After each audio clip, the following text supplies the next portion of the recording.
విని ఎరుగని ఎన్నడూ మనం చూడనటువంటి ఒక దుర్మార్గమైనటువంటి పరిపాలన సాగుతుంది. దీంట్లో ఎటువంటి సందేహం లేదు. ఈ పరిస్థితుల్లో కేంద్ర ప్రభుత్వ ఉద్యోగులకు ఒక 8వ వేతన సంఘం వచ్చింది. అసలు ఈ వేతన సంఘం వచ్చిన విధానంలోనే గతానికి ఇప్పటికి తేడా ఉంది. గతంలో కాన్ఫెడరేషన్ నిరవధిక సమ్మెకు నోటీస్ ఇవ్వకుండా ఎప్పుడు పే కమిషన్ రాలేదు. ఫస్ట్ పే కమిషన్ బ్రిటిష్ వారి టైంలో వచ్చింది. అది మినహాయిస్తే 2 నుండి 7వ వేతన సంఘం వరకు కూడా ప్రభుత్వం ముందు ఎన్నో కార్యక్రమాలు చేసి నిరసన తెలిపి స్ట్రైక్ నోటీస్ ఇచ్చేంత వరకు వెళ్తేనే పే కమిషన్ వచ్చింది. 8వ వేతన సంఘం ప్రత్యేకత ఏమిటంటే ఈ వేతన సంఘం ప్రకటించడానికి 1 నెల రోజుల ముందు పార్లమెంట్ లో ఈ అంశం అసలు ప్రస్తావనకే లేదని చెప్పి లిఖిత పూర్వకమైనటువంటి సమాధానం వచ్చింది డిసెంబర్లో. అంటే ప్రభుత్వానికి వేతన సంఘం నియమించే ఉద్దేశం లేదని చెప్పారు. కానీ జనవరిలో ఎజెండాలో కూడా పెట్టకుండా కేబినెట్ మీటింగ్ లో 8వ వేతన సంఘాన్ని ప్రకటించారు. ప్రకటిస్తూ ఆ విషయాన్ని కూడా స్పష్టంగా చెప్పారు. ఎజెండాలో లేకపోయినా ప్రధానమంత్రి గారి కోరిక మేరకి వేతన సంఘాన్ని నియమిస్తున్నామని చెప్పారు. నిజంగా ప్రధానమంత్రి గారికి అంత ప్రేమాభిమానాలుంటే 7వ వేతన సంఘం నివేదిక వచ్చిన తరువాత ఆ పరిణామాలను మీరు ఒక్కసారి గుర్తు తెచ్చుకుంటే ప్రభుత్వం ఎంత కర్కశంగా వ్యవహరించిందో మీకు తెలుస్తుంది. 7వ వేతన సంఘం తర్వాత అందరూ అసంతృప్తి చెందారు. జూలై 11వ తారీఖు 2016 నుండి మేము నిరవధిక సభలోకి వెళ్తున్నామని జాయింట్ యాక్షన్ కమిటీ పిలుపు కూడా ఇచ్చింది. స్ట్రైక్ నోటీస్ కూడా ఇచ్చాం. ఆ సన్నాహకాల్లో మేమంతా మునిగిపోయి ఉన్నప్పుడు జూన్ 30వ తారీఖు నాడు రాజ్నాథ్ సింగ్ గారు పిలిచారంటూ మా నాయకులందరూ రాజ్నాథ్ సింగ్ గారి ఇంటికి వెళ్ళారు. అందులో తప్పేమీ లేదు. అక్కడ ఒక అగ్రిమెంట్కి వచ్చారు. మినిమం వేజ్ మీద ఒక ఫాస్ట్ ట్రాక్ కమిటీ, హెచ్ఆర్ఏ మీద ఒక కమిటీ, పెన్షన్స్ మీద ఒక కమిటీ, ఇలా 3-4 కమిటీలు నియమించి మీ డిమాండ్స్ అన్ని సానుకూలంగా పరిశీలిస్తామని చెప్పి అష్యూరెన్స్ ఇచ్చారు. ఈ joint action committee strike call withdraw చేసింది. ఆ తర్వాత ఆ ఫాస్ట్ ట్రాక్ కమిటీ వేశారో లేదో తెలియదు. మినిమం వేజ్ రివైజ్ కాలేదు. మనం అడిగింది 3.6 టైమ్స్ ఆ రోజున. అంటే 7,000 ఉన్నటువంటి మినిమం వేజ్ ని మనం 3.6 టైమ్స్ అడిగాం. 26,000 అడిగాం. దానిని ఏం చేశారో ఇంతవరకు ఎవరికి తెలియదు. కానీ 2.57 ఇంప్లిమెంట్ అయ్యింది. 2.57 అంటే ఎగ్జిస్టింగ్ మీరు ఆల్రెడీ అప్పటికి 2.25 డ్రా చేస్తున్నారు. 32% ఆఫ్ ది ఓల్డ్ బేసిక్ మీకు పెరిగింది 10 సంవత్సరాల కాలానికి. ఇక్కడ కృష్ణమూర్తి గారు చెప్పినట్టు రాష్ట్ర ప్రభుత్వం ఒకసారి 43, ఒకసారి 30, అంటే 10 సంవత్సరాల కాలంలో 73% పెంచారు. కేంద్ర ప్రభుత్వ ఉద్యోగులకు ఏం పెరిగింది? 32% పెరిగింది. అంటే ఫిట్మెంట్ లోనే మోర్ దాన్ ది డబుల్. ఇక్కడ చిన్న స్టేట్ గవర్నమెంట్లు చిన్న బడ్జెట్ లో ఉద్యోగులకి ఇవ్వగలిగినప్పుడు కేంద్ర ప్రభుత్వం 10 సంవత్సరాల కాలానికి కనీసం 60% ఓల్డ్ బేసిక్ ని రివైజ్ చేయాలి. 32% చేశారు. కమిటీ వేసామన్నారు, ఏమీ రాలేదు, 0. అలాగే హెచ్ఆర్ఏ 30% ఉంటే 20% చేశారు A1CTకి. దాని మీద కమిటీ అన్నారు, ఏమీ కాలేదు. ఇంకా డిలే అయ్యి 1 ఇయర్ తర్వాత నుంచి వచ్చినాయి అలవెన్సెస్. అడగకుండా ఉండుంటే 1 ఇయర్ ముందు నుంచి వచ్చింది. డిమాండ్ పెట్టారు కాబట్టి మీ మీద మేము కక్ష సాధిస్తాం అని 1 ఇయర్ ఎగ్గొట్టారు. ఇది ఆ రోజున ఈ రోజున పరిపాలనలో ఉన్నది సేమ్ సెట్ ఆఫ్ పీపుల్. మరి ఈ రోజున మీరు ఏం ఎక్స్పెక్ట్ చేస్తారు వాళ్ళ దగ్గర? నేను మొదటి నుంచి చెప్పింది ఏమిటంటే ఈ కొత్త పెన్షన్ స్కీమ్ పెట్టినప్పుడు పాత పెన్షన్ స్కీమ్ లో ఉన్న వాళ్ళు కూడా ఉద్యమంలో పాల్గొనాలి, కొత్త పెన్షన్ స్కీమ్ లో ఉన్న వాళ్ళు కూడా అందరూ కలిసి దీన్ని తిప్పికొట్టాలి. కొత్త వాళ్ళకేమో విషయం అర్థం కాదు, పాత వాళ్ళకేమో ఎందుకు నేను గీత దాటేసే కదా నాకు 50% వస్తుంది కదా అనేటటువంటి భావన. పాత పెన్షనర్స్ కూడా నేను చెప్పేవాడినప్పుడు ప్రభుత్వం మిమ్మల్ని కూడా వదిలిపెట్టదు, ఏదో ఒక రోజు మిమ్మల్ని కూడా పనిష్ చేస్తుంది, ఎంతో కొంత మీ పెన్షన్లో కోత పెడుతుంది అని చెప్పేవాడు. అప్పుడు నమ్మేవాడు కాదు. ఇప్పుడు వ్యాలిడేషన్ యాక్ట్ ఏమిటి? మీ జేబులోకి వచ్చే 30,000 రూపాయలు 2,000 కట్ చేస్తే మీరు తిరగబడి పోరాడతారు. అదే మీకు 30,000 నుంచి 36,000 కావాల్సిన పెన్షన్ని 30,000 దగ్గర పెట్టారనుకోండి, మీరు పోరాడరు. నా 30,000 నాకు వస్తున్నాయి కదా. ఈ హ్యూమన్ సైకాలజీ మీద రీసెర్చ్ చేసి వాళ్ళు ఇప్పుడు వ్యాలిడేషన్ యాక్ట్ తీసుకొచ్చారు. అంటే భవిష్యత్తులో మీ పెన్షన్ పెరగకుండా స్టాగ్నేటెడ్గా ఉంచవచ్చు. మీరు గట్టిగా అడిగారు అనుకోండి, మీకు ఒక్కళ్ళకే కాదయా, మీకంటే ముందు చాలా మంది ఉన్నారు, బ్యాంక్ ఎంప్లాయీస్ ఉన్నారు, ఎల్ఐసి వాళ్ళు ఉన్నారు, వాళ్ళకు కూడా పెన్షన్ అప్డేషన్ లేదు కాబట్టి వాళ్ళతో సమానంగా మిమ్మల్ని కూడా తీసుకువెళ్ళాను అంటాడు. అంతే కదా. వ్యాలిడేషన్ యాక్ట్ జస్ట్ మీరు ఏమీ కాంట్రిబ్యూట్ చేయకుండా 50% పెన్షన్ తీసుకుంటున్నారు కాబట్టి భవిష్యత్తులో మీ పెన్షన్ పెరగకుండా ఒక కుట్ర జరిగింది. ఈ కుట్రను అర్థం చేసుకోలేని లక్షలాది మంది పెన్షనర్స్ ఇంకా మన దగ్గరే ఉన్నారు సెంట్రల్ గవర్నమెంట్లోనే. అది సార్ అట్లా ఇంప్లిమెంట్ చేయి సార్, మనకి పెన్షన్ రివైజ్ అవుతుంది సార్ అని చాలా ఆశగా ఎదురు చూస్తున్నటువంటి వాళ్ళు పోరాటం చేస్తున్న వాళ్ళకి 100 రెట్లు ఉన్నారు. అది మన దౌర్భాగ్యం. యాక్ట్ ఎందుకు తెచ్చారు?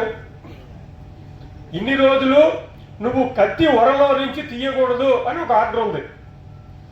ఆ ఆర్డర్ని చెరిపేసి ప్రభుత్వం ఒక యాక్ట్ తీసుకొచ్చింది, కత్తి వరలో నుంచి నేను బయటికి తీయవచ్చు అని. కత్తి ఎందుకు తెస్తున్నాడు వరలో నుంచి బయటికి? పొడవాలనే కదా. పొడిచే ఉద్దేశం లేకపోతే అసలు కత్తి వరలో నుంచి తీయటం ఎందుకు? Simple logic. కాబట్టి దీన్ని కూడా అర్థం చేసుకోలేని కేంద్ర ప్రభుత్వ ఉద్యోగులు ఉన్నారు. ప్రభుత్వం చాలా చాకచక్యంగా చూద్దాం, వీళ్ళు ఏకత్రాటి మీదకి వచ్చి ఉద్యమం చేసి మనకి ముప్పు వచ్చినప్పుడు ఇవ్వచ్చు కదా, ప్రభుత్వం తలుచుకుంటే ఇవ్వచ్చు.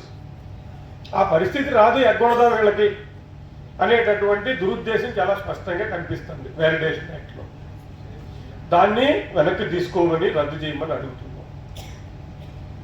కోర్టులో కేసు కూడా వేశాం.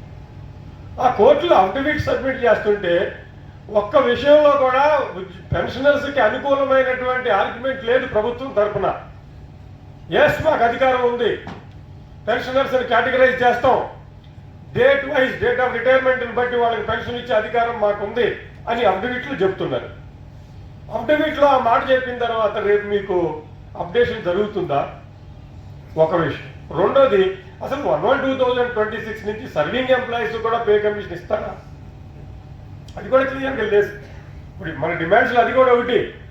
మీరు బహిరంగంగా చెప్పండి, స్పష్టంగా చెప్పండి, 1/1/2026 నుంచి మేము పే కమిషన్ ఇంప్లిమెంట్ చేస్తాం అని చెప్పండి. టర్మ్స్ అండ్ రిఫరెన్సెస్లో చెప్పటం లేదు. కాబట్టి ఈ ఉద్దేశాలన్నింటినీ గమనించాలి. ఇందాక కృష్ణమూర్తి గారు చెప్పారు 50% డిఏ మెర్జర్ డిమాండ్ ఏమిటి, ఎందుకు వచ్చింది అన్నారు. మీకు గుర్తుంటే 2002 ఆ ప్రాంతంలో అంతకు ముందు పే కమిషన్ ఒక రికమెండేషన్ చేసింది, 4th పే కమిషన్ అనుకుంటాను. ఆ రికమెండేషన్ ఏంటంటే అసలు ఒక పర్మనెంట్ వేజ్ బోర్డు అనేది ఉండాలి. ఈ మాటికి పే కమిషన్స్ వెయిటింగ్ కంటే పర్మనెంట్ వేజ్ బోర్డు ఉండి 2 ఇయర్స్కో 3 ఇయర్స్కో పెరిగిన జీడిపి ప్రకారం లేదా పర్ క్యాపిటల్ నేషనల్ నెట్వర్క్ ప్రకారము ఈ పెరిగిన సంపదలో ఉద్యోగస్తుల వాటాని 2 సంవత్సరాలుగా 3 సంవత్సరాలుగా జీతాల పెరుగుదలలో పెట్టేయండి. సపరేట్గా పే కమిషన్ వేయాల్సిన అవసరం లేదు. The system is already there in England. మీరు కాన్స్టిట్యూషన్ ఇంగ్లాండ్ నుంచి అప్పు తెచ్చుకున్నారు, డివైడ్ అండ్ రూల్ ఇంగ్లాండ్ నుంచి అప్పు తెచ్చుకున్నారు. అక్కడ ఉన్న పే సిస్టమ్ కూడా ఇంగ్లాండ్ నుంచి అప్పు తెచ్చుకోవచ్చు కదా, తప్పు లేదు కదా. అది మాత్రం తేడా.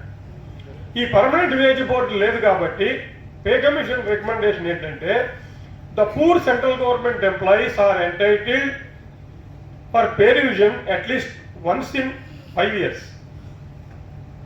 You appoint a permanent wage board. If it is not possible, you have to merge the DA as and when it costs 50%. DA 50%, ఇంకా 10 సంవత్సరాలు కదా సెంట్రల్ గవర్నమెంట్కి, ఈజీగా 50% 5 సంవత్సరాల్లోనో 6 సంవత్సరాల్లోనో క్రాస్ అవుతుంది. మరి ఈ 4 సంవత్సరాలు వాళ్ళకి పే కమిషన్ బెనిఫిట్ లేకుండా వాళ్ళు ఎట్లా బ్రతుకుతారు? ఇదే వర్డ్స్ వాడారు. The poor central government employees are entitled for DA merger as and when the 50% DA crosses. ఆ విధంగా పే కమిషన్ నుంచి ఒక రికమెండేషన్ వచ్చింది. 2002లో మా పరిస్థితి ఏంటంటే 50% క్రాస్ అయిపోయింది. పే కమిషన్ వేసే ఉద్దేశం లేదు. అప్పుడు కూడా బీజేపీ గవర్నమెంట్ ఉంది. వాజ్పేయి గారు ప్రైమ్ మినిస్టర్, క్యాబినెట్ మీటింగ్ పెట్టుకున్నారు.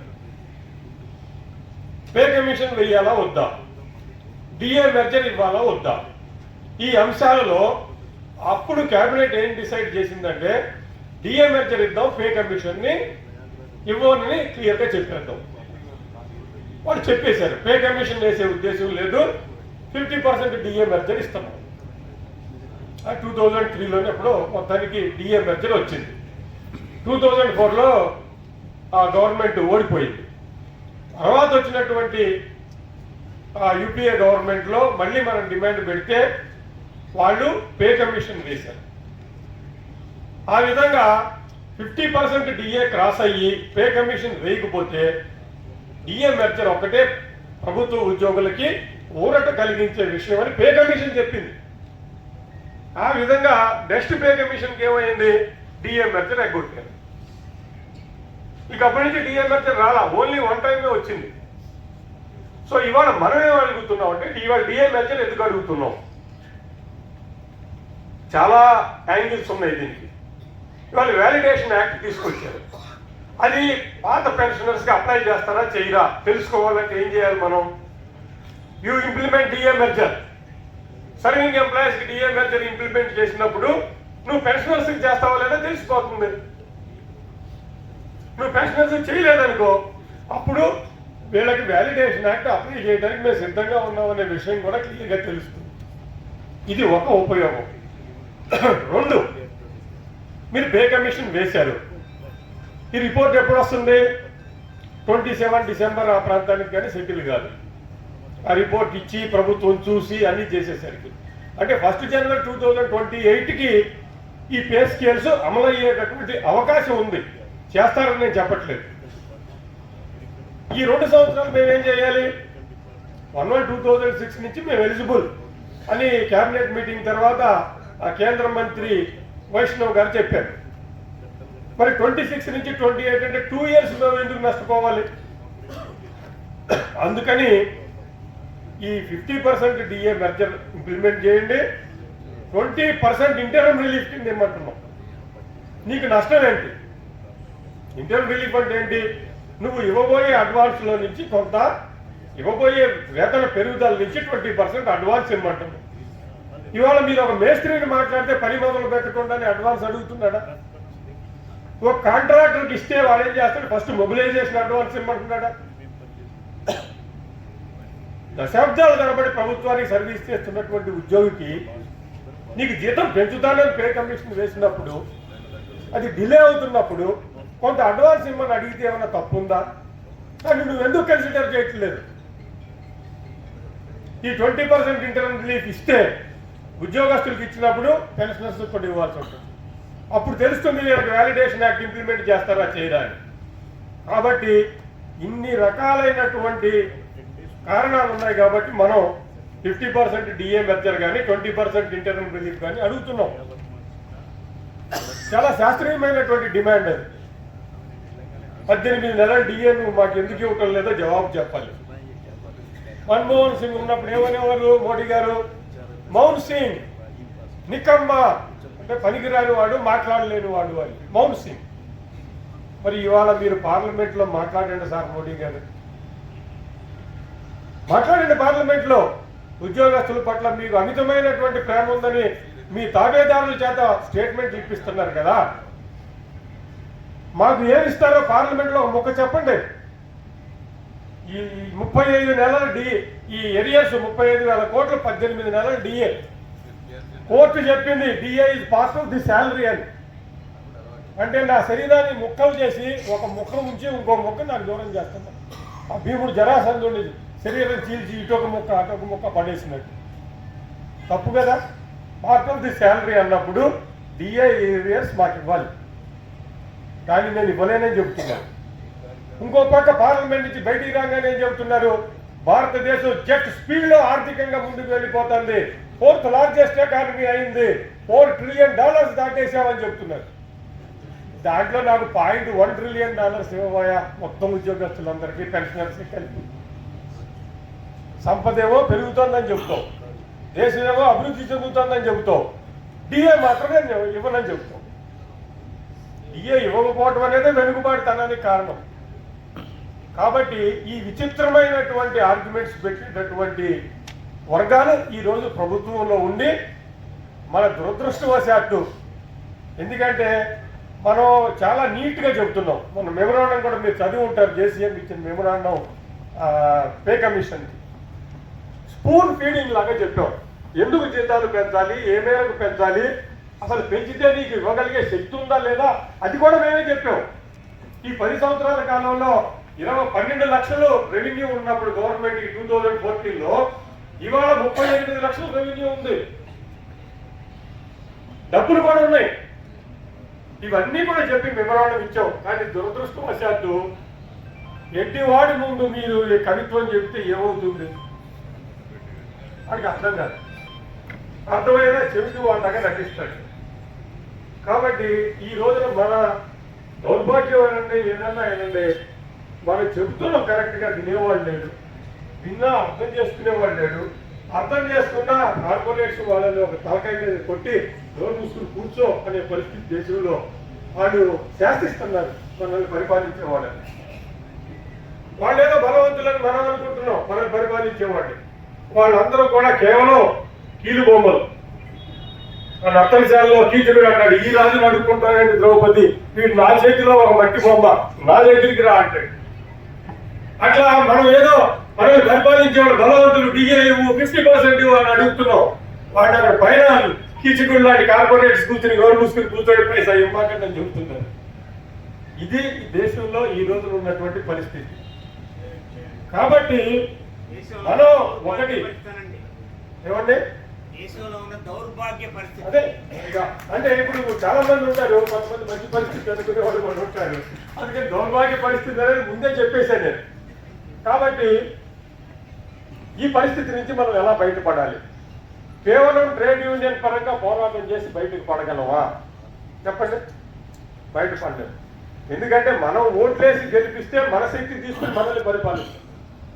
కాబట్టి రాజకీయ పరమైనటువంటి చైతన్యం లేకుండా వాళ్ళకే ఓట్లేసి మళ్ళీ వాళ్ళ దగ్గరికే మన డిమాండ్ పెట్టి తిరస్కారం అయిన తర్వాత అయ్యో అన్యాయం జరిగిపోయింది అనుకుంటే ఉపయోగం లేదు.